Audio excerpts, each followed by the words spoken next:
બનાસકાંઠા જિલ્લાના વાવના ડીમા ગામમાં સ્વચ્છતા હી સેવા અભિયાન અંતર્ગત વિધાનસભાના અધ્યક્ષ એવા શંકરભાઈ ચૌધરીએ આજે શ્રમદાન કર્યું હતું. પંડિત દીનદયાળ ઉપાધ્યાયની જન્મ જયંતિ અવસરે યોજાયેલા આ કાર્યક્રમમાં મોટી સંખ્યામાં નાગરિકો હાજર રહ્યા હતા. સ્વચ્છ ભારત મિશન અંતર્ગત દેશવ્યાપી સ્વચ્છોત્સવ અભિયાન ચાલી રહ્યું છે. તેના ભાગરૂપે વિધાનસભાના અધ્યક્ષ શંકરભાઈ ચૌધરી વાવના ઢીમા ગામે પહોંચ્યા હતા. તેમણે ભગવાન ધરણીધરના દર્શન કર્યા બાદ ગામમાં સામૂહિક શ્રમદાન કરીને સ્વચ્છતા માટે નાગરિકોને પ્રેરણા આપી હતી.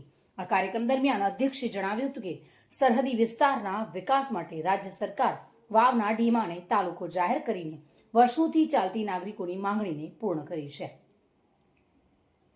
સ્વચ્છતા હી સેવા અભિયાનમાં ગ્રામજનો સાથે શ્રમદાન કરી વિધાનસભાના અધ્યક્ષ શંકરભાઈ ચૌધરીએ સાફ સંદેશ આપ્યો છે કે સ્વચ્છતા એ જ સેવા અને સ્વચ્છતા દ્વારા જ સાચું પ્રભુત્વ પ્રાપ્ત થઈ શકે છે.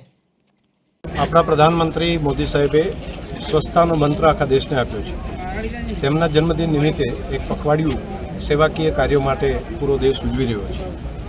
પૂજ્ય મહાત્મા ગાંધીના સપનું હતું પૂરો દેશ સ્વચ્છ થાય અને સ્વચ્છતા માટેનું માધ્યમ પ્રજા બને, પ્રજા પોતે સ્વચ્છતાનો સ્વભાવ બનાવે. એ માટે આજે શેખ સરહદી વિસ્તારનું ધરણીધર ધામ આજે નવો તાલુકો જ્યારે રાજ્ય સરકારે જાહેર કર્યો છે ત્યારે બધા આજુબાજુના આગેવાનો વડીલો બધાએ ભેગા મળીને સ્વચ્છતાનો સંકલ્પ કર્યો છે અને આજે ધરણીધર ધામની અંદર સ્વચ્છતાનું કામ કર્યું. હું સહયોગી જે બન્યા છે બધા મિત્રોને હૃદયથી ખૂબ ખૂબ અભિનંદન આપું છું. Bureau report, today Gujarati news.